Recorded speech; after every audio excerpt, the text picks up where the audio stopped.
Hace 8 días justamente nuestro hermano Juan Pablo nos estuvo hablando de lo que fue el triste camino del rencor. Ese triste camino que escogieron los hermanos de José al permitir que se anidara en sus corazones un sentimiento de animadversión, un sentimiento de aborrecimiento por aquel que era su hermano de sangre.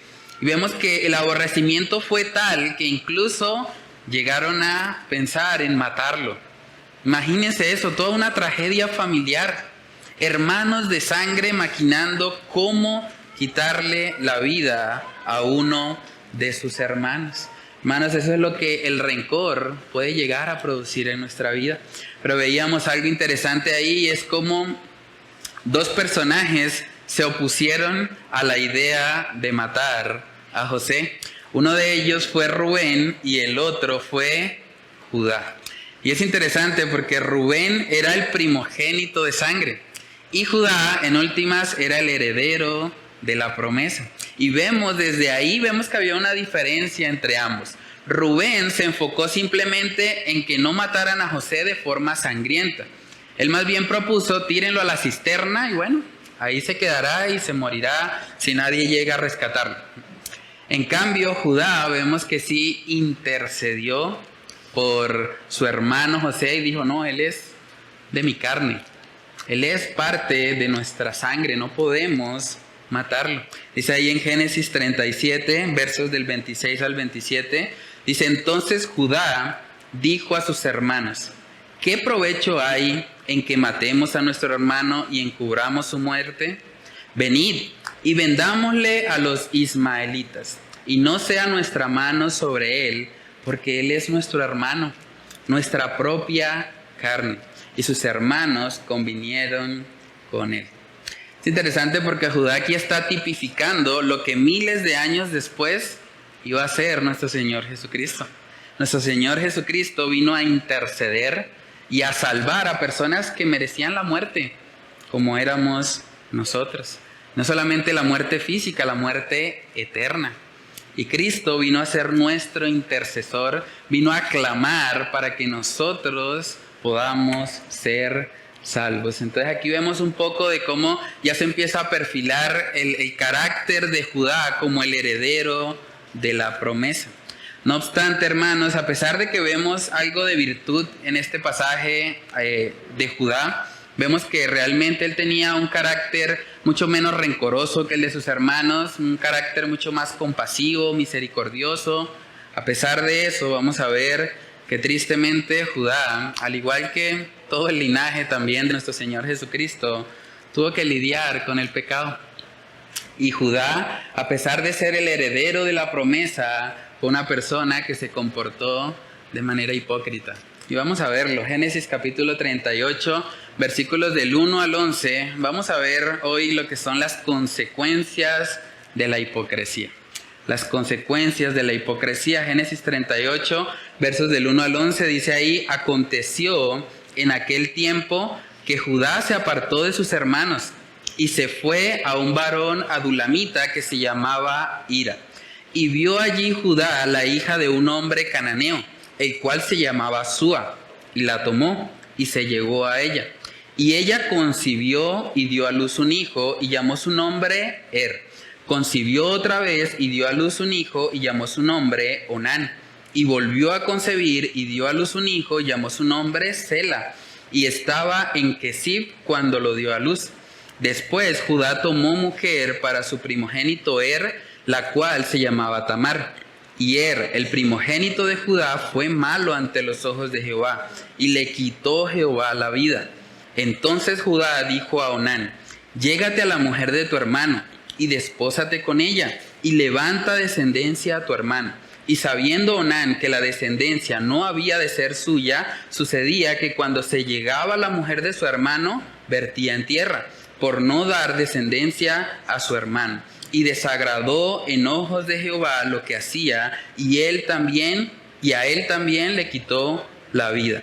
Y Judá dijo a Tamar su nuera, quédate viuda en casa de tu padre, hasta que crezca Sela mi hijo, porque dijo, no sea que muera él también como sus hermanos. Y se fue Tamar y estuvo en casa de su padre. Vamos a orar para pedir la dirección del Señor. Padre, te damos muchas gracias, Señor, por permitirnos estudiar este pasaje de las Escrituras. Gracias porque nos muestra, Señor, cómo uno de los ancestros de nuestro Señor Jesucristo, como uno de los que formó parte de ese linaje del Salvador, era una persona que también tenía fallas, que también se equivocaba, que también manifestaba hipocresía en su corazón. Es una persona que demuestra en últimas lo que la naturaleza caída tiene, y es el pecado, Señor. Padre, oramos para que tú nos ayudes a aprender de este antiejemplo de Judá. Ayúdanos a no repetir sus mismos errores. Ayúdanos a aprender de todo aquello que él hizo mal, que realmente muestran que la única esperanza de este mundo es Cristo, porque es el único sin mancha, sin pecado, el único que pudo entregarse como sustituto por los pecadores. Padre, ayúdanos, Señor, a poder guardar nuestros corazones de la hipocresía y de las consecuencias que la hipocresía puede traer a nuestras propias vidas, como vamos a estar estudiando en esta mañana. Y oramos, Señor, para que no solamente lo que aprendamos acá quede en nuestras mentes, no simplemente sea información, sino que realmente, Señor, sea transformación de nuestra vida. Que realmente lo que aprendemos acá podamos atesorarlo, podamos escudriñarlo y podamos aplicarlo genuinamente en nuestras vidas, Señor, para que de esa manera podamos glorificar tu nombre por medio de la aplicación de los principios de tu palabra, Señor. Padre, oramos para que solo tú seas exaltado por medio de la exposición de las Escrituras. Te lo pedimos, Señor, en el nombre de Cristo Jesús. Amén y amén. Bueno, hermanos, ahí en Génesis capítulo 38 podemos ver que parte de lo que fue el declive de Judá y la caída en últimas de, digamos, en hipocresía, que él cayó en hipocresía, pues tuvo que ver con algo muy importante, y lo vemos ahí en el versículo 1, y es que él decidió apartarse de sus hermanos. Decidió apartarse de sus hermanos. El primer punto en esta mañana es el peligro de apartarse de los hermanos. Usted me podría decir, pero es que esos eran hermanos de sangre, esos no eran hermanos en la fe. Pero en ese contexto no existía la iglesia. En ese contexto, sus hermanos en la fe, los que eran descendientes de Abraham, eran sus hermanos de sangre también. Por lo tanto, al Judá apartarse de ellos, se estaba apartando de aquellos que podían recordarles las promesas que Dios había dado. Y el problema con esto es que al apartarse de sus hermanos, él decide acercarse a una persona incrédula, a un varón adulamita. Y ese varón adulamita muy probablemente fue quien lo influenció a Judá para que tomara las malas decisiones que tomó. Dice Génesis 38, verso 1, aconteció en aquel tiempo que Judá se apartó de sus hermanos. ¿Y qué hizo? Y se fue a un varón adulamita que se llamaba Hira. Y vio allí Judá la hija de un hombre cananeo, el cual se llamaba Súa, y la tomó y se llegó a ella. Qué fuerte, ¿no? Saben que Judá conocía muy bien, porque él era descendiente de Abraham, era descendiente de Isaac, era descendiente de Jacob. Él conocía muy bien el mandato de no unirse en yugo desigual. Pero ¿qué le pasó en este momento?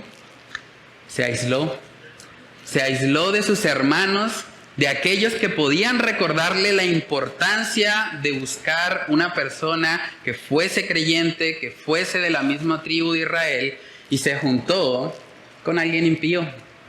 Y muy probablemente este personaje, Hira, fue quien influenció a Judá para que terminara casándose con una cananea. En el verso 12 dice específicamente que este hombre era un amigo. O sea, Hira era un amigo. Dice Génesis 38:12, pasaron muchos días y murió la hija de Súa, mujer de Judá. Después Judá se consoló y subía a los trasquiladores de sus ovejas a Timnat, él y su amigo Hira, el adulamita. Entonces, hermanos, vemos que Judá empieza su caída alejándose de sus hermanos, que no solamente eran sus hermanos en la sangre, eran sus hermanos en la fe. Al apartarse de ellos, él se acerca a una persona incrédula y genera una amistad con esta persona. Una amistad que lo influenció muy probablemente para que él tomara decisiones que eran contrarias a lo que él había aprendido en su hogar, que eran contrarias a lo que él había aprendido en su casa. Y por eso debemos tener mucho cuidado con esa actitud de alejarnos de nuestros hermanos. Vamos a mirar algunos pasajes donde vemos claramente que el Señor había establecido que el yugo desigual no estaba permitido. Génesis capítulo 24, cuando Abraham va a buscar la esposa para Isaac, incluso jura por Dios. Así de importante es este tema, que Abraham juró por Dios que no iba a permitir que su hijo o que el criado que le iba a buscar la esposa buscara una mujer cananea. Génesis capítulo 24, versos del 2 al 4 dice: y dijo Abraham a un criado suyo, el más viejo de su casa, que era el que gobernaba en todo lo que tenía: pon ahora tu mano debajo de mi muslo y te juramentaré por Jehová, Dios de los cielos y Dios de la tierra, que no tomarás para mi hijo mujer de las hijas de los cananeos, entre los cuales yo habito, sino que irás a mi tierra y a mi parentela y tomarás mujer para mi hijo Isaac. Era un asunto bastante serio para Abraham. Abraham, cuando envía a su criado a buscar la esposa de Isaac, es bastante estricto y le dice: no puedes permitir que mi hijo se una con una mujer cananea. ¿Y qué está haciendo Judá en este pasaje? Se está uniendo a una mujer cananea. Pero ¿cómo llegó a ese punto? ¿Cómo llegó a ese declive espiritual? Fue precisamente por haberse alejado. Hermanos, como cristianos, nosotros, un medio de gracia que el Señor nos ha dejado es la iglesia. La iglesia tiene 1000 errores, la iglesia tiene 1000 fallas. Yo no voy a justificar la iglesia no es perfecta, pero en últimas, la iglesia es un medio de gracia que el Señor ha dejado para nuestro bien. La iglesia es para edificación de nuestras almas. Cuando un cristiano se aleja de la iglesia, casi siempre es el primer paso para su declive espiritual, para cuando va a empezar a sufrir consecuencias. Saben que no solamente para Abraham era muy importante, para el mismo Isaac. Isaac, que en últimas vio en carne propia, tuvo la bendición de casarse con Rebeca, ese pasaje que estudiamos también hace un tiempo, el pasaje más extenso de todo el libro de Génesis, describe muy bien cómo fue ese proceso de cortejo, cómo él decidió estar con esta mujer, no simplemente por su belleza física, sino más bien por los atributos que había en su carácter. Porque el carácter, en últimas, es lo que queda en un matrimonio. La belleza física pasa, pero al final te quedas con el carácter, te quedas con la persona, con su alma, con su ser. Y eso fue lo que priorizó Isaac. Ahora, Isaac, que había sido partícipe de esa bendición, también para su hijo Jacob, aunque él no obedeció, pero él se esforzó por recordarle este principio. Génesis capítulo 28, en los versos del 1 al 2, miren lo que le dice Isaac a su hijo Jacob. Génesis 28, 1. Entonces Isaac llamó a Jacob y lo bendijo y le mandó diciendo: no tomes mujer de las hijas de Canaán. Una vez más le dice: levántate, ve a Padán Aram, a casa de Betuel, padre de tu madre, y toma allí mujer de las hijas de Labán, hermano de tu madre. Para Isaac también era un asunto muy importante. Y aunque Jacob no obedeció esto, Jacob tristemente también tomó malas decisiones en cuanto a su vida sentimental. Vemos que terminó incluso con 4 esposas, con 4 mujeres. Tuvo hijos de las 4 y bueno, fue un desorden total su vida sentimental. Pero más allá de eso, Isaac procuró inculcarle a su hijo la importancia de no unirse con una mujer cananea. Pero tristemente lo que hizo Judá en este contexto fue olvidarse de Abraham, olvidarse de Isaac, olvidarse de sus antepasados, que eran los que le habían dejado en últimas la promesa que vendría a través de él, porque a través de Judá vino el Salvador, pero él hizo caso omiso de todo eso. Y por la tradición oral era muy probable que Judá conocería todos estos pasajes. Génesis 24, Génesis 28, él conocería la historia de su bisabuelo Abraham, de su abuelo Isaac, y conocería obviamente la historia de su papá Jacob, las consecuencias que él tuvo que vivir. Y conociendo todo eso, él opta simplemente por hacer caso omiso. Pero ¿cómo empezó todo? Alejándose de sus hermanos. Hermanos, cuando nos alejamos de la iglesia, cuando nos alejamos de nuestros hermanos, estamos expuestos. Saben que una de las metáforas que Dios usa para describir a la iglesia es que somos un rebaño. ¿Qué pasa en un rebaño de ovejas cuando la oveja se aparta del rebaño? ¿Qué pasa cuando viene el lobo? Cuando ve el rebaño, entre todos nos protegemos, ¿cierto? Entre todos podemos sobrellevar la carga, la dificultad. Pero una oveja sola versus un león rugiente que anda buscando ahí a quien devorar, es presa fácil. Es presa fácil para el enemigo. Entonces, hermanos, debemos cuidar mucho nuestros corazones y preguntarnos si realmente estamos valorando la iglesia, la hermandad, las personas que nos guían espiritualmente, que nos aconsejan, que nos escuchan, que oran por nosotros, que se preocupan por nuestras almas. Saben que en Primera de Juan capítulo 1 también se nos dice que una evidencia de que andamos en luz es que tenemos comunión unos con otros. Primera de Juan capítulo 1 versos del 5 al 7 dice: este es el mensaje que hemos oído de él y os anunciamos. Dios es luz y no hay ningunas tinieblas en él. Si decimos que tenemos comunión con él y andamos en tinieblas, mentimos y no practicamos la verdad. Pero si andamos en luz, como él está en luz, tenemos comunión unos con otros. Y la sangre de Jesucristo su Hijo nos limpia de todo pecado. Entonces, según este pasaje, ¿cuál es la evidencia de que andamos en luz? Tenemos comunión unos con otros. ¿Saben que si hay algún área de nuestra vida que nosotros tal vez preferimos ocultarla a la iglesia y tal vez preferimos manejarla solos y no decirle nada a nadie de la iglesia porque de pronto me pueden decir algo, de pronto me van a llamar la atención, de pronto me exhortan? Si hay algo así, es muy probable que ahí hay tinieblas, ahí hay pecado.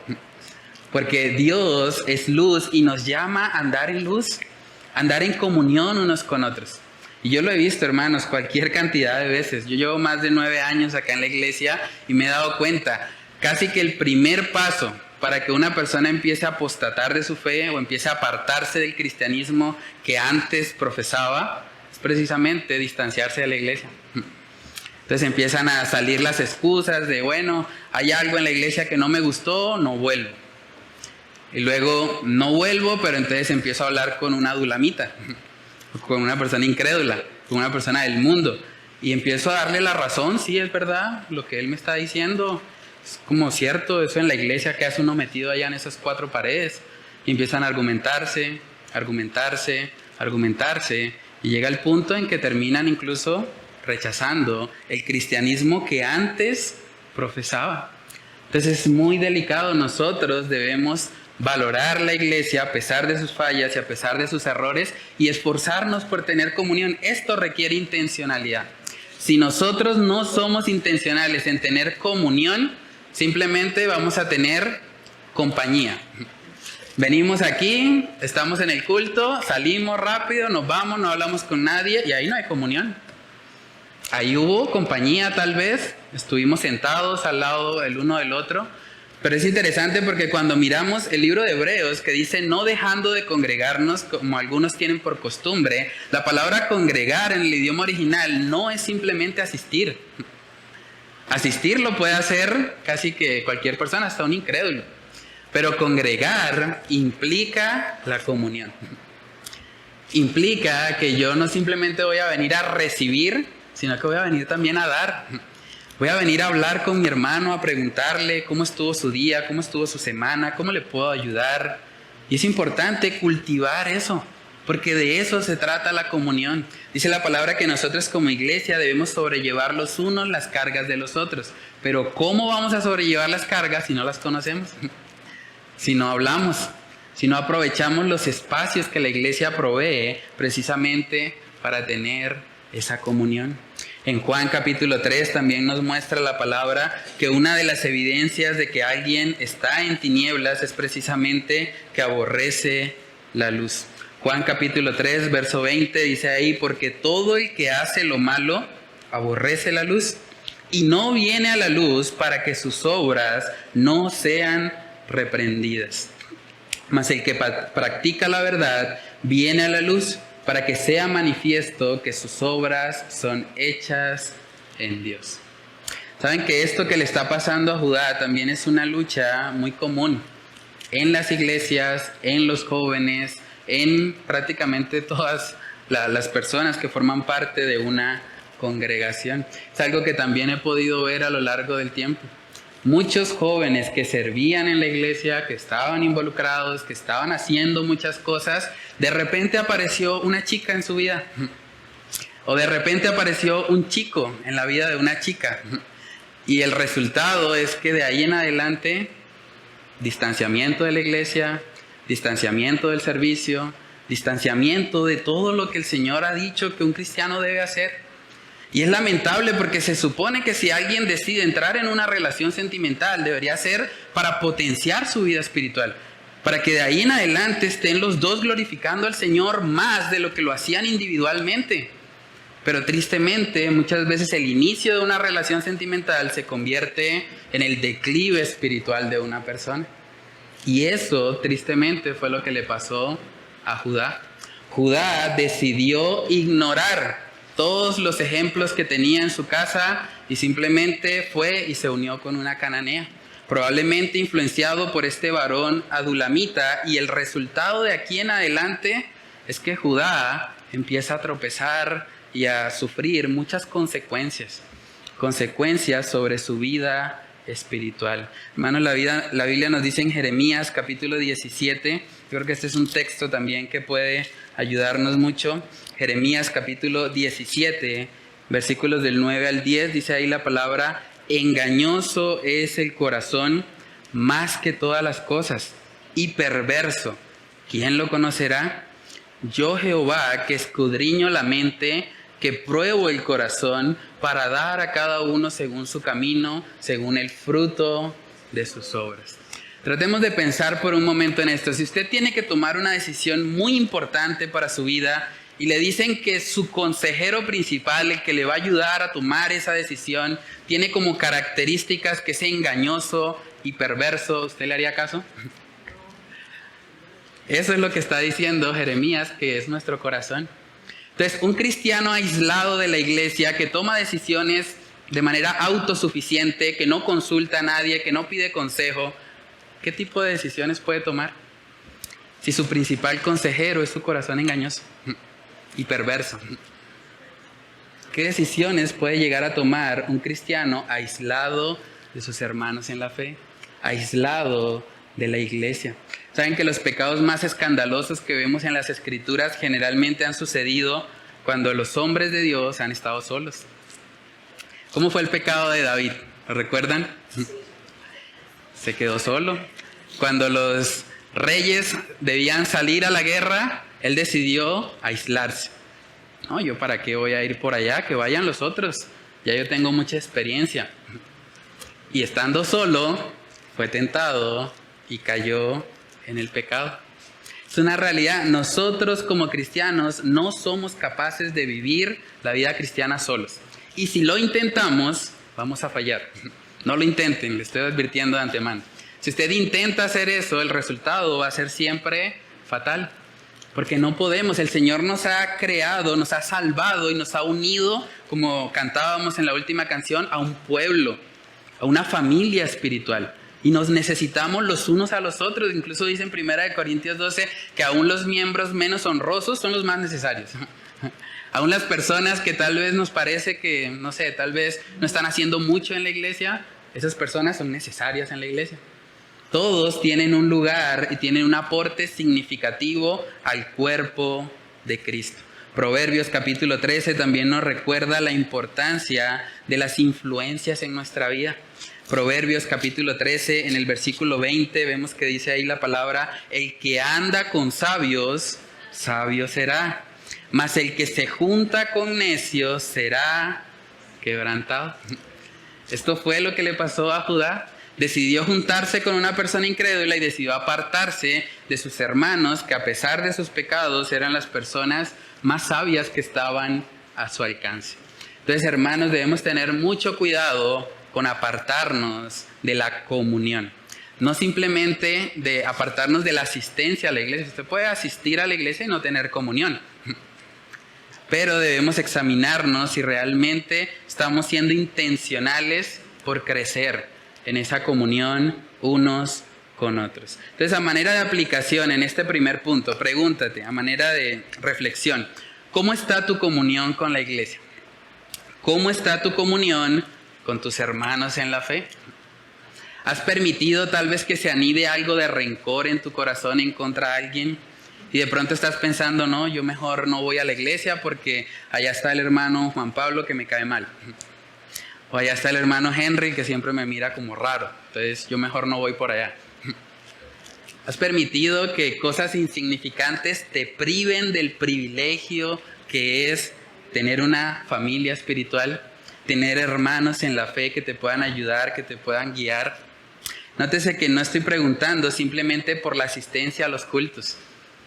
Porque asistir a los cultos también es fácil. Pero el llamado de la Escritura es a tener comunión, es abrirse. Es contar nuestras luchas, es pedirle a un hermano que ore por mí, es decirle: estoy pasando por esta dificultad, necesito de tu oración, hermano, necesito de tu apoyo, necesito que como familia en la fe podamos salir adelante en esta situación que estamos enfrentando. Tú tienes al menos una persona en tu vida con la que tú puedes hablar abiertamente, con la que tú puedes tener una conversación honesta de tus fallas, de tus luchas, de tus pecados. ¿Tienes al menos una persona así? Decía un predicador que todo cristiano necesita un Pablo. Un Pablo viene siendo un líder espiritual en nuestra vida, alguien que nos dirige, que nos aconseja. Y todo cristiano también necesita un Bernabé, alguien que va a nuestro lado, alguien que puede ayudarnos, que está creciendo junto con nosotros. Y todo cristiano también necesita un Timoteo, alguien en quien invertirse, alguien en quien pasar el conocimiento que el Señor nos ha permitido adquirir. Pregúntate también, cuando tú tienes que tomar decisiones importantes, ¿vas a la iglesia? ¿Vas a tus hermanos en la fe? ¿Consultas, pides consejo o tomas decisiones en tus propias fuerzas? ¿O tomas decisiones consultando a los adulamitas, a los incrédulos? Es que como ya en la iglesia sé que no me van a aprobar lo que yo pienso, entonces voy a buscar a alguien que no sea cristiano, que sea un cristiano realmente muy dudoso, un cristiano nominal, a ver si de pronto él me aprueba. ¿Cómo buscas consejo? ¿A quién consultas? Cuando vamos a tomar decisiones importantes, y evidentemente el matrimonio es una decisión importante, una decisión que Judá tristemente no consultó ni siquiera con su papá, ni siquiera con Jacob. Se apartó de sus hermanos y en última se apartó también de sus padres y hizo todo en sus propias fuerzas, yendo en contra de lo que él ya conocía, que era la forma correcta de cortejar a una mujer.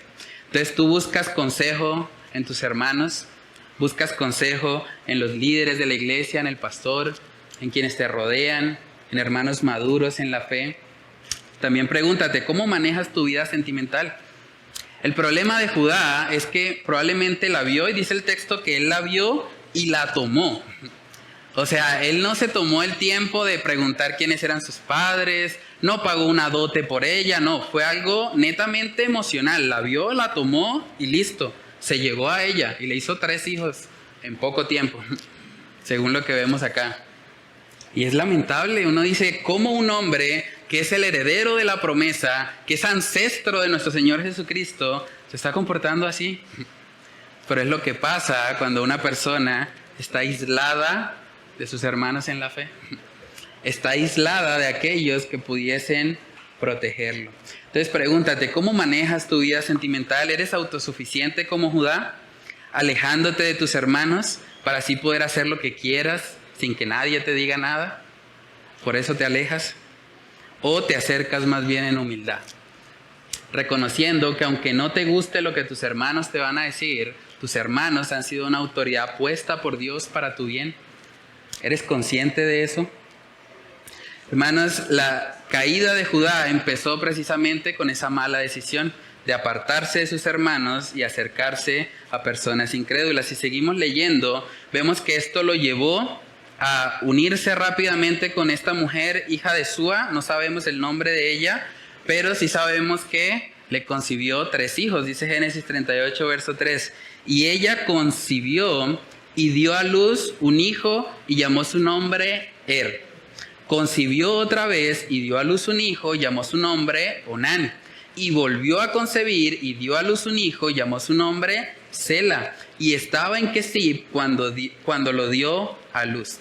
Después, dice, Judá tomó mujer para su primogénito Er, la cual se llamaba Tamar. Y Er, el primogénito de Judá, fue malo ante los ojos de Jehová y le quitó Jehová la vida. Segundo punto que vamos a ver en esta mañana es que el pecado siempre trae consecuencias. Siempre trae consecuencias tanto para el autor del pecado como para su prójimo.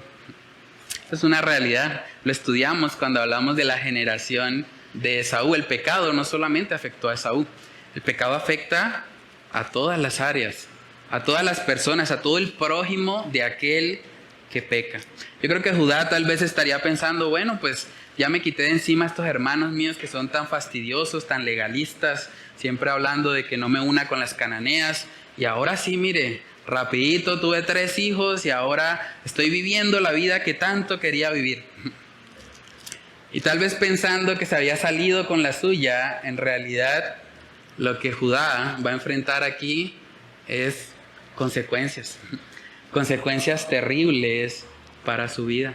Nótese que cuando él escogió a la mujer cananea, la escogió sin consultarle a nadie, completamente autosuficiente, ni con sus padres lo habló, simplemente fue, la tomó y punto. En cambio, cuando su hijo Er nació, dice el texto que él quiso ir y tomar una mujer para Er. Quiso hacer con su hijo lo que él no había hecho en su propia vida. ¿Y cuál es el resultado de eso? ¿Qué pasa cuando un hijo ve que su padre le pide hacer algo que él mismo no aplica, que él mismo no vive? El resultado muchas veces es rencor, aborrecimiento a ese padre, porque están viendo incoherencias. Mi papá tanto que decía que no había que meterse con una cananea y mire cómo terminó. Debemos tener mucho cuidado. Ese tipo de incoherencias en últimas son las que hacen que muchos hijos no quieran saber nada del cristianismo. No quieran saber nada de la iglesia. Porque ellos simplemente están viendo que su papá es un hipócrita. Su papá predica algo que él no vive. Su papá quiere escoger la esposa de él, pero su papá sí escogió como a él le pareció y como la primera que encontró, la que más le gustó y listo. Y no sabemos específicamente, porque la Biblia no nos dice cuál fue el pecado de Er o qué fue lo que él hizo que desagradó tanto al Señor, pero sí sabemos que fue algo muy grave, porque el Señor mismo decidió quitarle la vida. Yo creo que esto es un reto también para los padres. El argumento de muchos hijos hoy en contra del cristianismo es: papá me pide cosas que él no está viviendo. Papá es uno en la iglesia y es otro en la casa. Papá es uno en la iglesia y es otro en el trabajo. Es otro en la empresa. Entonces, si eso es el cristianismo, prefiero no participar de ello. Y es lamentable eso.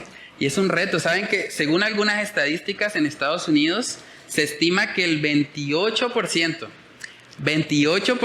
de los hijos de pastores, no estamos hablando de un cristiano nuevo en la fe, de un neófito que apenas está empezando, de un niño espiritual, un bebé espiritual, 28% de los hijos de los pastores no quieren saber nada de la iglesia porque su papá no vive lo que predica.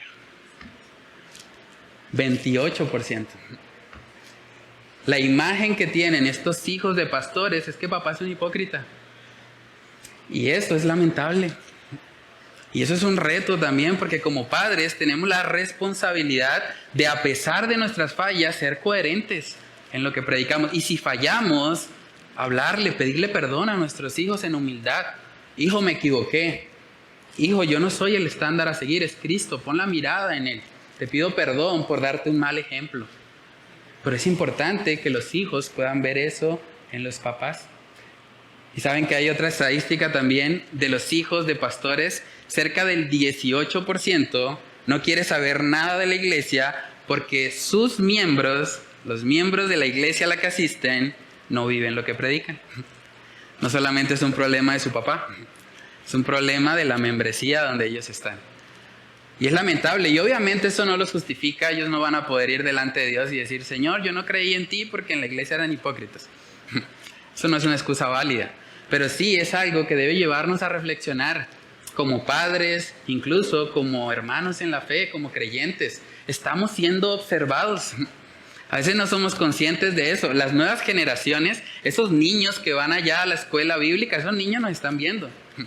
Y esos niños esperan que aquellos a quienes ven en la iglesia realmente tengan un carácter piadoso, a pesar de sus fallas, a pesar de sus limitaciones, pero esperan ver una diferencia.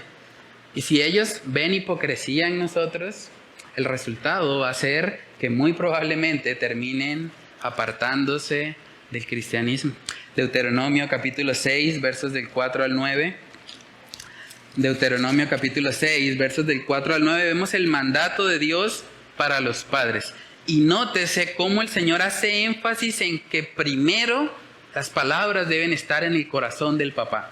Antes de repetirlas, antes de hablarlas, el papá debe tener en su corazón lo que va a predicar. Dice Deuteronomio capítulo 6, verso 4, Oye Israel, Jehová nuestro Dios, Jehová uno es.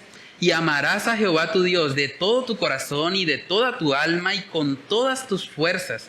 Óigase bien, y estas palabras que yo te mando hoy estarán sobre tu corazón. Primero tienen que estar en el corazón.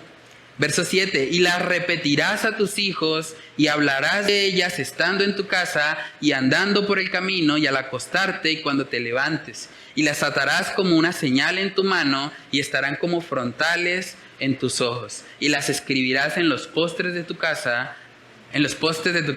y en tus puertas. Ya es hora del almuerzo.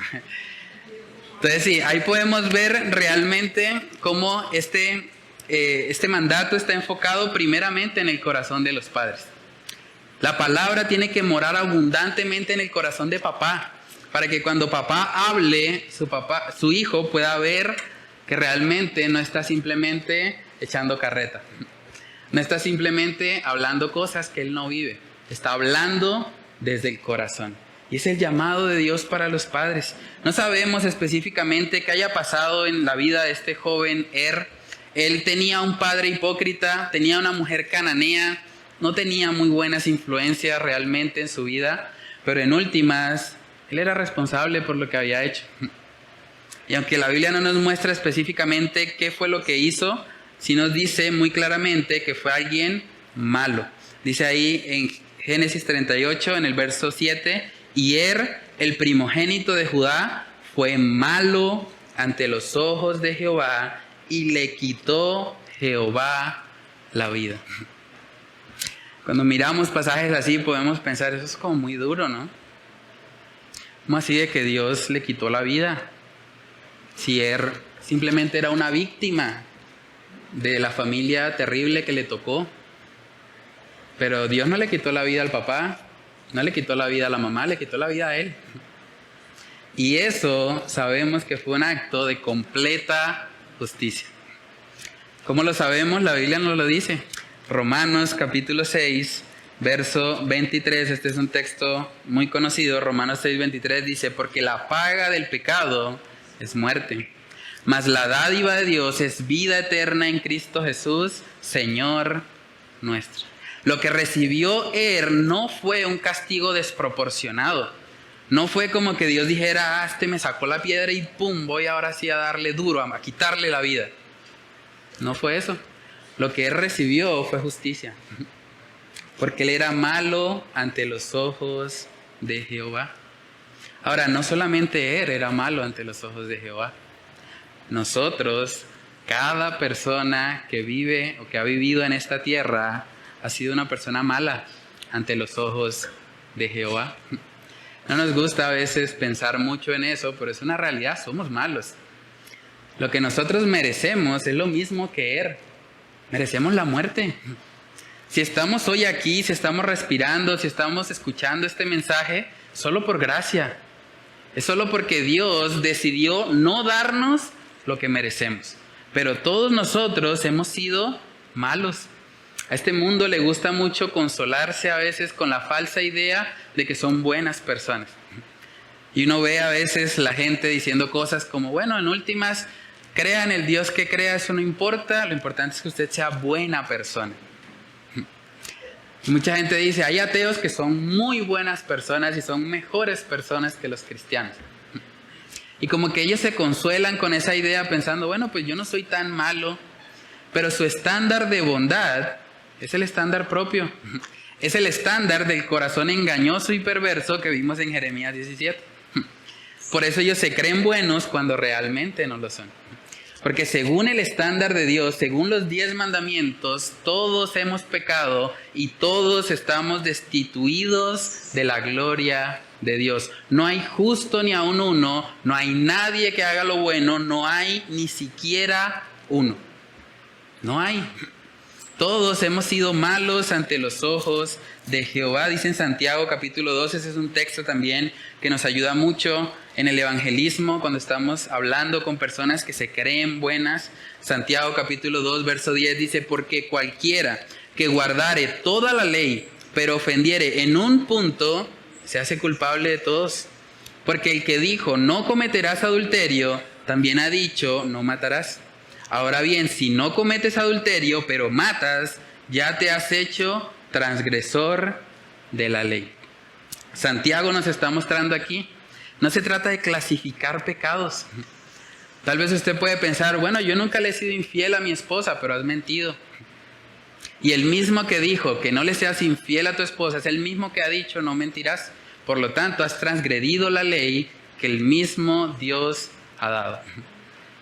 Entonces no tenemos excusa realmente delante de Dios, al igual que no podía justificarse diciendo, bueno, pues mi papá era un hipócrita, mi mamá era cananea, nadie me habló, nadie me guió bien, entonces yo soy una víctima de mis circunstancias, ¿no? Él había pecado y como dice en Ezequiel también, Ezequiel capítulo 18, ese es otro texto también que nos recuerda la justicia de Dios. Ezequiel capítulo 18 en el versículo 20 dice ahí, el alma que pecare, esa morirá. El hijo no llevará el pecado del padre, ni el padre llevará el pecado del hijo. La justicia del justo será sobre él y la impiedad del impío será sobre él.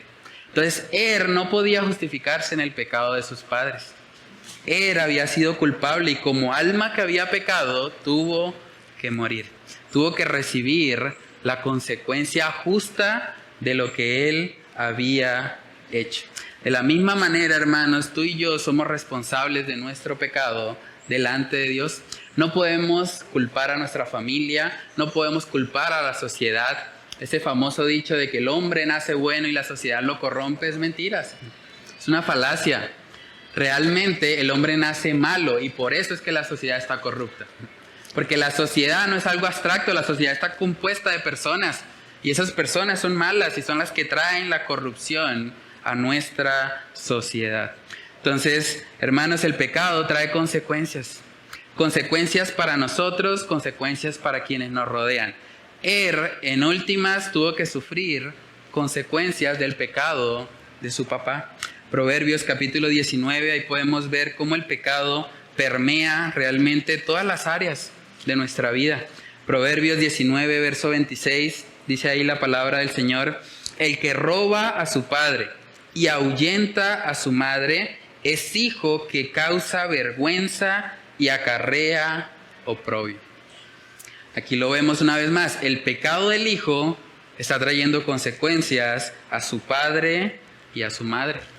Y el primer entorno donde se hace evidente las consecuencias del pecado es en el hogar, en la familia. Cuando nosotros pecamos, nuestra familia sufre. Nuestra familia tiene que pasar a veces consecuencias dolorosas. ¿Por qué? Porque hemos pecado. Y es muy importante ser conscientes de eso también para que el Señor nos guarde de pecar. Proverbios capítulo 14 en el verso 35 dice: la benevolencia del rey es para con el servidor entendido, mas su enojo contra el que lo avergüenza. La benevolencia del rey es para con el servidor entendido. Hay una relación laboral, el rey y su servidor. Y el pecado, en últimas, genera vergüenza para el rey, enojo para el rey, ¿cierto? Entonces, el pecado no es un asunto privado. No es yo voy a ir a pecar y hacer lo que yo quiera y no le hago nada a nadie. Las consecuencias son solo para mí. Eso es una mentira. Si usted peca, su familia sufre. Si usted peca, el lugar donde usted trabaja va a sufrir. Porque ellos necesitan un trabajador que viva conforme a los principios de Dios. Y si usted está en pecado, en su trabajo no va a rendir como debería. Primera de Corintios capítulo 12. Cuando una persona peca, no solamente sufre la familia, no solamente sufre su empresa o el lugar donde trabaja, también sufre la iglesia. La iglesia sufre. Primera de Corintios capítulo 12, verso 26, dice ahí la palabra: de manera que si un miembro padece, todos los miembros se duelen con él. Y si un miembro recibe honra, todos los miembros con él se gozan. Saben que en el tiempo que el Señor me ha permitido estar en el ministerio, de las cosas más dolorosas que he tenido que enfrentar es ver el pecado en mis hermanos. Es ver el pecado, ver la rebeldía, ver que algunos simplemente quieren seguir en su maldad, en su iniquidad. Y por más de que se les ruegue y se les diga y se les exhorte con la palabra, están obstinados y quieren en su terquedad seguir y seguir y seguir. Y la iglesia sufre. El corazón se duele. Los miembros padecen al ver que una persona que forma parte de nuestra congregación está tomando decisiones pecaminosas. Hermanos, por naturaleza somos seres sociales. Formamos parte de colectivos, por lo tanto, nuestro pecado afecta al colectivo en el que estamos, siempre. Y eso debe retarnos a guardar nuestros corazones del pecado, a entender que mi pecado no solo me afecta a mí, mi pecado le duele a mi mamá, mi pecado le duele a mi papá, mi pecado le duele a mi pastor, mi pecado le duele a mis hermanos en la fe, mi pecado le duele a mi empleador, a las personas que están para quienes estoy trabajando. Mi pecado le duele a la sociedad. Cuando uno mira la delincuencia que hay en Bucaramanga y en diferentes ciudades, lo que uno puede notar es que esas personas están pecando hasta cierto punto porque no han recibido una instrucción bíblica en sus hogares. Y ese pecado que ellos cometen afecta a la sociedad en general y nos duele, nos afecta. Entonces, a manera de reflexión, preguntémonos, ¿tú eres consciente de que el pecado que cometes en tu vida no es simplemente un asunto privado? No es algo que solamente tiene que ver contigo y ya, sino que tu pecado afecta a tu familia, afecta a tu trabajo, afecta a tus compañeros de universidad, afecta a tu iglesia, incluso a la sociedad en general. ¿Tú eres consciente de eso? ¿Has dimensionado la gravedad de tu pecado? Siendo consciente que lo justo para ti sería que Dios te quitara la vida, como Er. Tú no eres mejor que Er. Tú has sido malo ante los ojos de Jehová. Si Dios actuara en su justicia, perfectamente podría quitarte la vida. ¿Has visto el pecado como realmente es? ¿O simplemente lo estás minimizando, lo estás tapando, lo estás ocultando? Los padres que están aquí, preguntémonos, ¿estamos siendo conscientes de que nosotros somos la mayor influencia terrenal en la vida de nuestros hijos? Somos conscientes de que nuestra hipocresía puede convertirse en una excusa para que nuestros hijos no quieran saber nada del cristianismo, nada de la iglesia. Y los hijos que están acá también, pregúntense, ¿tú eres consciente de que delante de Dios no te puedes excusar en las faltas de tus padres? Que alguien podría tomar esto y decir, entonces yo no soy cristiano, es por mi papá, ¿no? Por ti, porque tú has decidido rechazar el cristianismo. Pero no puedes culpar a tus padres, así como tampoco pudo culparlos, a pesar de que tuvo padres que no fueron de muy buen testimonio. Entonces, hermanos, podemos ver cómo la familia siempre es el blanco de Satanás. Todo esto que hemos estado estudiando en el libro de Génesis, todos los problemas que vemos en los patriarcas, siempre dan con el mismo punto en común, que es la familia. La familia es el blanco principal de Satanás. Por eso, como iglesia, hemos iniciado una serie que se llama La familia según Dios. Y tiene como propósito precisamente que los principios que aprendemos acá sean reales en nuestra casa. De nada sirve ser cristianos aquí el domingo si somos demonios en nuestra casa, en nuestras familias. Debemos pedirle al Señor que Él nos ayude, a pesar de nuestras fallas, a vivir vidas coherentes para Él. Lo siguiente que vamos a ver aquí, hermanos, es que no solamente pecó, sino que también el otro hijo de Judá, el que seguía en el linaje, que era Onán, también lo hizo. Y lo hizo de una forma tal que la Biblia sí nos muestra su mala acción o su pecado. Vamos a mirar ahí en Génesis 38, versos del 8 en adelante. Dice entonces, Judá dijo a Onán, llégate a la mujer de tu hermano y despósate con ella, y levanta descendencia a tu hermano. Y sabiendo Onán que la descendencia no había de ser suya, sucedía que cuando se llegaba a la mujer de su hermano, vertía en tierra, por no dar descendencia a su hermano. Y desagradó, óigase bien, en ojos de Jehová lo que hacía, y a él también le quitó la vida. Otro hijo de Onán actuando de forma contraria a lo que es el diseño de Dios. Entonces, hermanos, el tercer y último punto es la desagradable hipocresía de Onán. Dice el texto que fue desagradable ante los ojos de Jehová lo que él hizo. Y básicamente en ese contexto, en esa cultura, lo que sucedía era lo que se conoce como la ley del levirato. La ley del levirato decía que si un hombre casado moría y no dejaba descendencia, su hermano se unía precisamente con esa mujer viuda para que él pudiese tener descendencia. Y eso tenía varios propósitos. Por un lado, salvaguardar el nombre de la persona fallecida para que esa persona no simplemente desapareciera de las genealogías y ya, sino que tuviese una descendencia. Y por otro lado, proveer protección y cuidado para la viuda. En ese contexto no habían gobiernos establecidos, no habían pensiones, no habían ayudas sociales. Una mujer viuda, si no tenía un esposo o no tenía hijos que le cuidaran, iba a quedar totalmente desamparada. Entonces, la ley del levirato fue dada por Dios con el objetivo de salvaguardar el linaje del fallecido y con el objetivo también de proveer cuidado y protección para la viuda. Vemos más adelante que el mismo Moisés se encargó de establecer eso como un mandato específico para Israel. En Deuteronomio capítulo 25 vemos que está establecido ahí ese mandato. Dice Deuteronomio 25:5, cuando hermanos habitaren juntos y muriere alguno de ellos y no tuviere hijo, la mujer del muerto no se casará fuera con hombre extraño. Su cuñado se llegará a ella y la tomará por su mujer y hará con ella parentesco.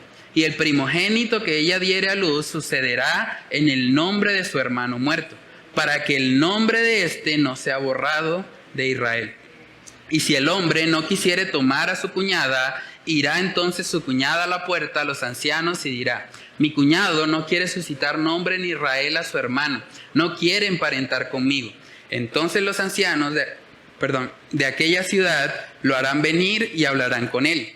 Y si él se levantare y dijere, no quiero tomarla, se acercará entonces su cuñada a él delante de los ancianos y le quitará el calzado del pie y le escupirá en el rostro y hablará y dirá, Así será hecho al varón que no quiere edificar la casa de su hermano. Y se le dará este nombre en Israel: la casa del descalzado. Aquí podemos ver que el Señor mismo se encargó de legislar esto. De hecho, si Onán hubiese estado bajo esta jurisprudencia, Onán debió haber sido escupido en la cara y públicamente haber sido puesto en vergüenza. Hubiese recibido consecuencias mucho más severas. Pero tristemente este hombre Onán, en su maldad, en su iniquidad, simplemente optó por usar a esta mujer como un medio para satisfacerse. Y yo creo que hay por lo menos 3 lecciones que podemos aprender de esta historia, que nos puede sonar tal vez un poco extraña, pero que en últimas es palabra de Dios y tiene propósito específico para nuestra vida. Yo creo que lo primero que podemos aprender es que Dios es desagradado cuando sabemos hacer lo bueno y no lo hacemos. Dios es desagradado cuando nosotros sabemos hacer lo bueno y no lo hacemos. Miren que en el verso 9 dice: y sabiendo Onán.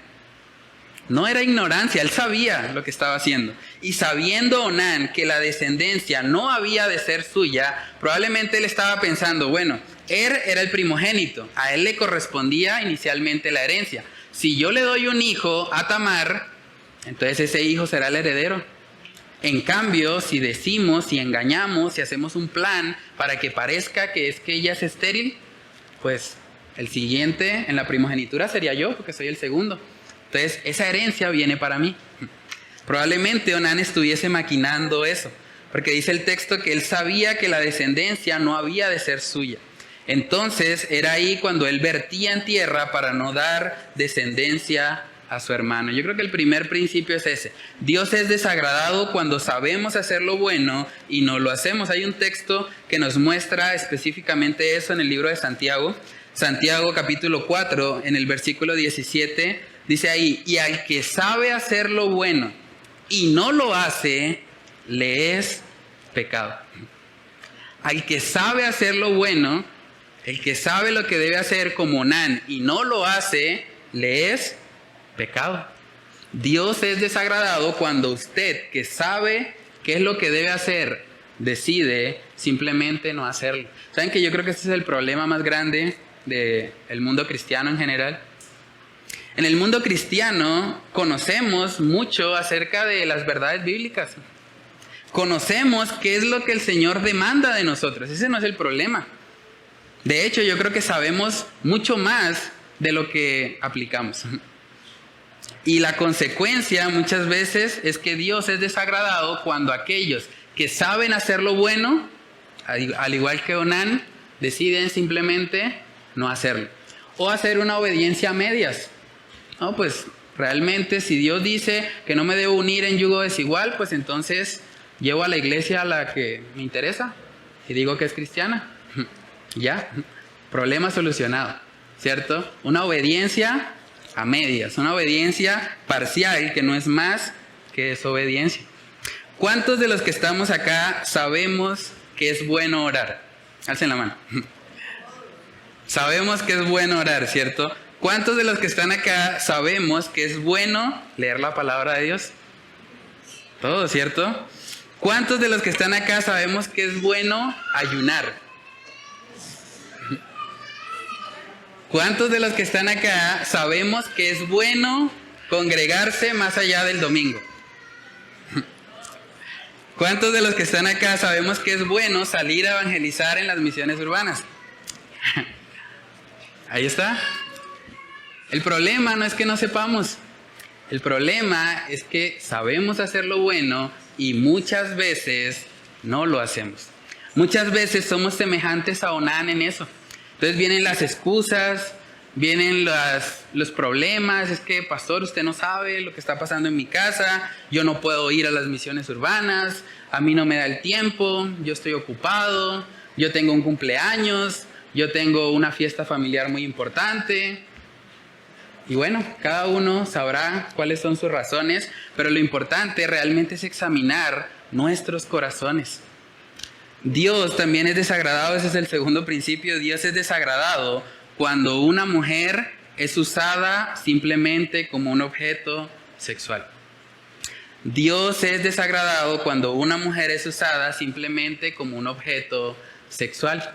Y es lamentable, lo he visto también muchas veces en la iglesia, entre los creyentes, hombres que utilizan incluso pasajes de la Escritura para decirle a su esposa: usted tiene que estar conmigo porque la Biblia dice, no os neguéis el uno al otro. El problema es que la Biblia también dice que el amor no busca lo suyo. Que el amor no se trata de satisfacerme yo. El amor se trata de sacrificio.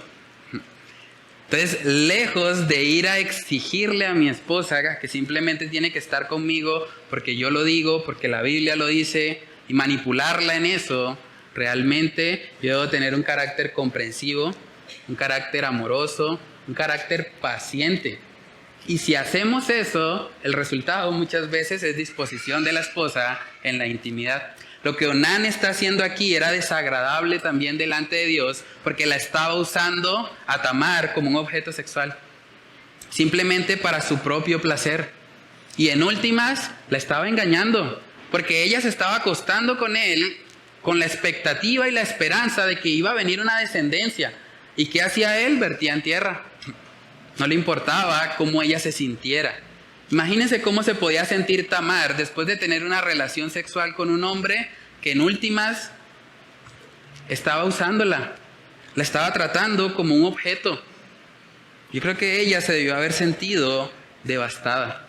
Dice en Hebreos capítulo 13, en el versículo 4, dice ahí la palabra del Señor: honrosos sean todos el matrimonio y el lecho sin mancilla, pero a los fornicarios y a los adúlteros los juzgará Dios. La mancilla que había en este lecho era el egoísmo de Onán. Él estaba enfocado simplemente en sí mismo, en aparentar también algo que él no era. Ahora es importante también aclarar, no es que la Biblia esté en contra a un método de concepción o a un control anticonceptivo más bien, sino más bien lo que vemos acá que el Señor está condenando es que Onán está usando a esta mujer. La está usando para su propia satisfacción y simplemente está haciendo caso omiso de lo que era su responsabilidad.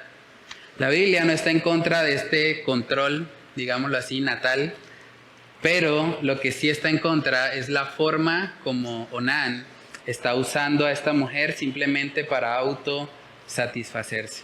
Entonces es importante, los esposos que están aquí, si tú solamente buscas a tu esposa para satisfacerte sexualmente, sin importarte cómo ella se sienta, tú estás pecando delante de Dios. Tú tienes que arrepentirte de eso, porque tú no eres muy diferente a Onán si tú estás haciendo eso. Simplemente te estás enfocando en tu placer y no te importa cómo se sienta ella. Y eso es contrario también al diseño de Dios. No es lo que el Señor ha establecido para los hogares, para los matrimonios. Lo tercero que podemos aprender de esta historia: Dios es desagradado cuando intentamos aparentar algo que no somos. Yo me imagino a Onán hablando con su papá y diciéndole: claro papá, de una, vamos a por ello, voy a cumplir. Porque fue su padre en últimas el que le dijo que hiciera eso. En el verso 8 dice: entonces Judá dijo a Onán: llégate a la mujer de tu hermano y despósate con ella y levanta descendencia a tu hermano. Era un mandato de su padre y él obedeció parcialmente. Dijo: bueno, pues si mi papá lo dice. Yo creo que cada vez que terminaba de pronto de hacer eso ahí con Tamar, se acercaba a su papá y le decía: listo papá, ya cumplí. Hermanos, Dios es desagradado también con ese tipo de actitud. Dios es desagradado cuando usted intenta aparentar algo que no es. ¿Saben que Dios, parte de sus atributos es que Él es omnisciente, Él lo sabe todo? Él sabe lo que hay en lo más profundo de tu corazón. Imagínense a Dios viéndote a ti aparentar algo que no eres. ¿Cómo se puede sentir el Señor al ver eso? Este cree que me está engañando. O este está tratando de engañar a los hombres, pero no se da cuenta que en últimas yo lo conozco más que cualquier otra persona. Eso, cuando aparentamos ser algo que no somos, eso se llama hipocresía. Y la hipocresía era el pecado que había en Judá. Y por lo tanto, Onán tal vez lo había aprendido de su papá. Dijo, bueno, pues si mi papá puede ser un hipócrita, yo también. Y es lamentable, porque saben que uno de los pecados que más fuertemente condenó nuestro Señor Jesucristo fue la hipocresía. Mateo capítulo 23 en el verso 25 dice, ay de vosotros, escribas y fariseos, hipócritas, porque limpiáis lo de fuera del vaso y del plato, pero por dentro estáis llenos de robo y de injusticia. Fariseo ciego, limpia primero lo de dentro del vaso y del plato, para que también lo de fuera sea limpio. Ay de vosotros, escribas y fariseos, hipócritas, porque sois semejantes a sepulcros blanqueados, que por fuera la verdad se muestran hermosos, mas por dentro están llenos de huesos, de muertos y de toda inmundicia. Hermanos, Dios es desagradado con una actitud hipócrita, cuando aparentamos algo que no somos. De hecho, más adelante en las Escrituras vemos que Dios también le quitó la vida a un par de hipócritas en el libro de los Hechos. Hechos capítulo 5, ¿recuerdan la historia de Ananías y Zafira? Ellos también pecaron de hipocresía, quisieron aparentar algo que no había necesidad. Ellos habían vendido una heredad y mintieron diciendo que todo el dinero lo habían dado para la iglesia. ¿Era pecado que ellos dijeran que dieron la mitad? No. Era una ofrenda bastante generosa que alguien diera el 50% de una propiedad a la iglesia. Pero estas personas, queriendo tal vez aparentar más espiritualidad de la que tenían, terminaron cayendo en hipocresía y Dios decidió también quitarles la vida. Al igual que Onán, lo vemos ahí en Hechos capítulo 5, verso 1, dice, pero cierto hombre llamado Ananías, con Zafira su mujer, vendió una heredad y sustrajo del precio, sabiéndolo también su mujer, y trayendo solo una parte, la puso a los pies de los apóstoles. Y dijo Pedro, Ananías, ¿por qué llenó Satanás tu corazón para que mintieses al Espíritu Santo y sustrajeses del precio de la heredad? Reteniéndola, ¿no se te quedaba a ti? Y vendida, ¿no estaba en tu poder? ¿Por qué pusiste esto en tu corazón? No has mentido a los hombres, sino a Dios.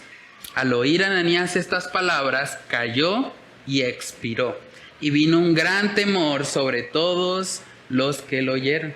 Aquí vemos otro caso.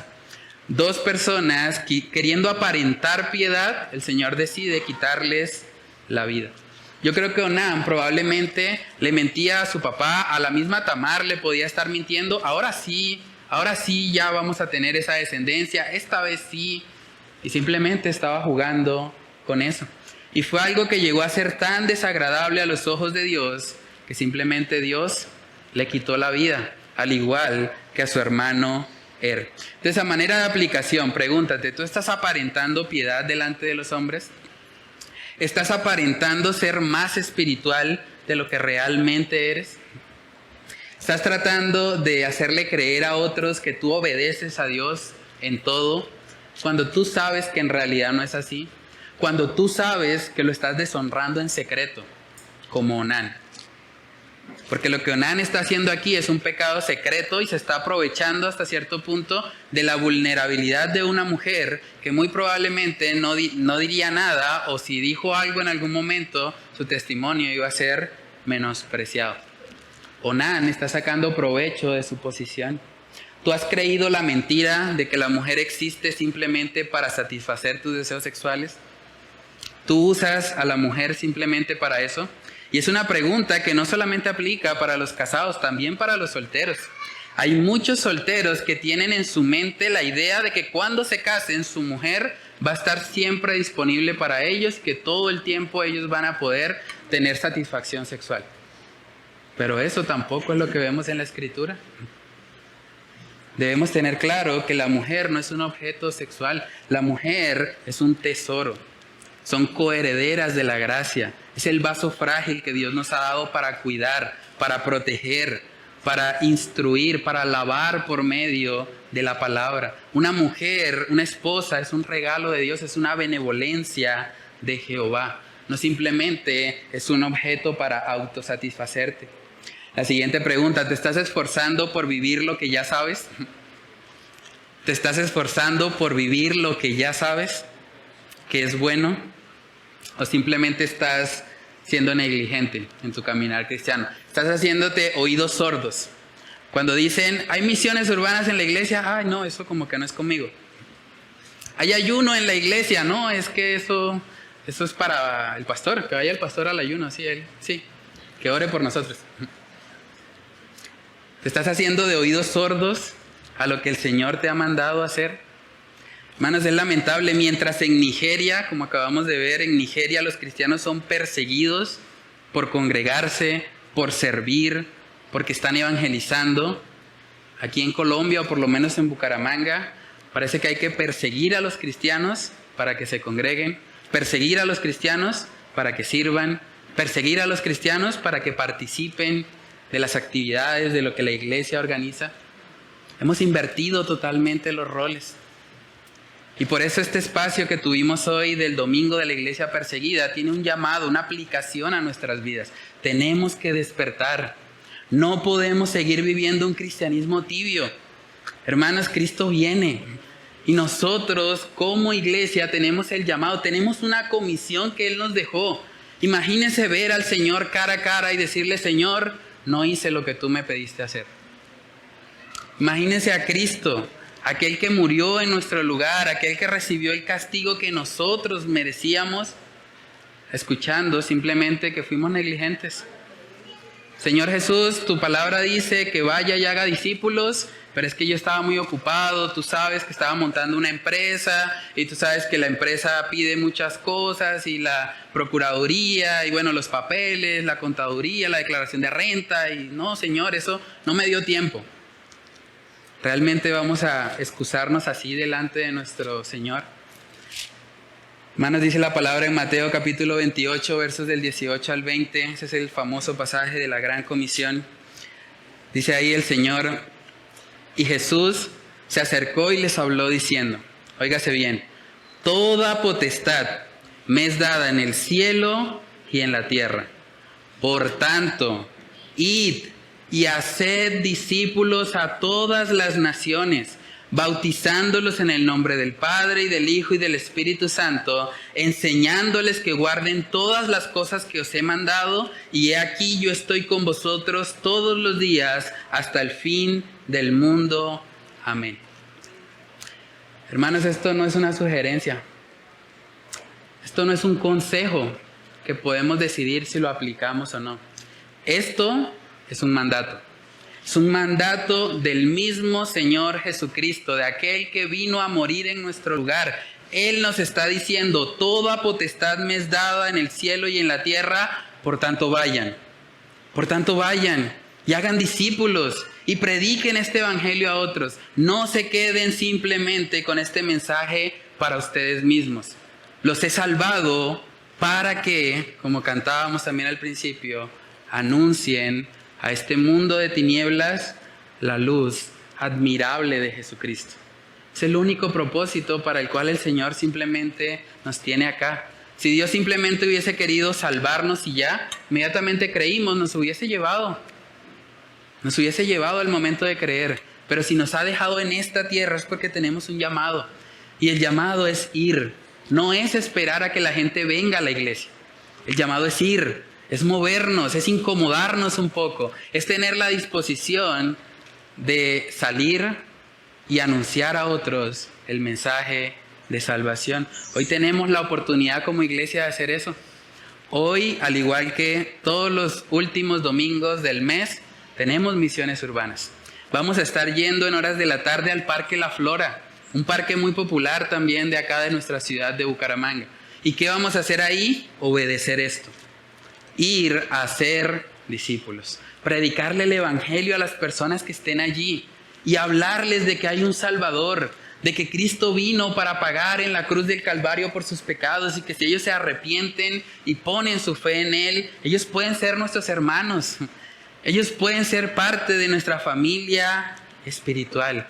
Y ese es el llamado que Dios nos hace como iglesia. Para eso existimos. No hay otro propósito más grande, más glorioso para la iglesia que ir y hacer discípulos, que alcanzar a los perdidos. El mensaje que un día nos transformó a nosotros es el mismo mensaje que vamos a ir a anunciar, porque es el mismo mensaje que tiene el poder de Dios para salvar a todo aquel que en él cree.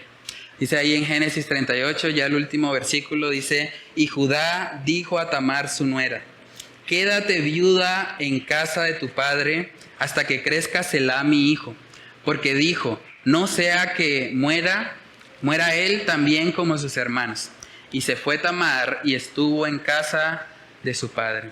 Ahí seguimos viendo el carácter inmoral de Judá. En vez de reconocer que sus hijos eran pecadores, ahora le echa la culpa a Tamar. Ahora dice: no, pues si se han muerto estos dos, mejor no le doy al tercero, porque ahí sí ya se me acaban los hijos. Él está pensando místicamente, era una costumbre también en esa época pensar que si una mujer era estéril y era viuda varias veces, era porque había algún tipo de hechizo sobre ella, había algún tipo de maldición, entonces era mejor no juntarse con ella porque alguien más podría morir. Pero eso es un pensamiento pagano que Judá está optando en últimas porque está rodeado de cananeos. Entonces es lamentable, él termina tomando una decisión no sobre la base de la obediencia a Dios, sino sobre la base del temor. El temor de perder a su tercer hijo hizo que él aislara a Tamar y la llevara a casa de su padre. Saben que ahí también podemos extraer un principio. Yo creo que una de las razones por las cuales mucha gente no sale a evangelizar también es el temor. Mucha gente está pensando: es que yo no sé qué decir, es que yo no sé qué hablar, es que yo no sé cómo evangelizar a alguien. Pero ¿cómo vas a aprender si no te acercas?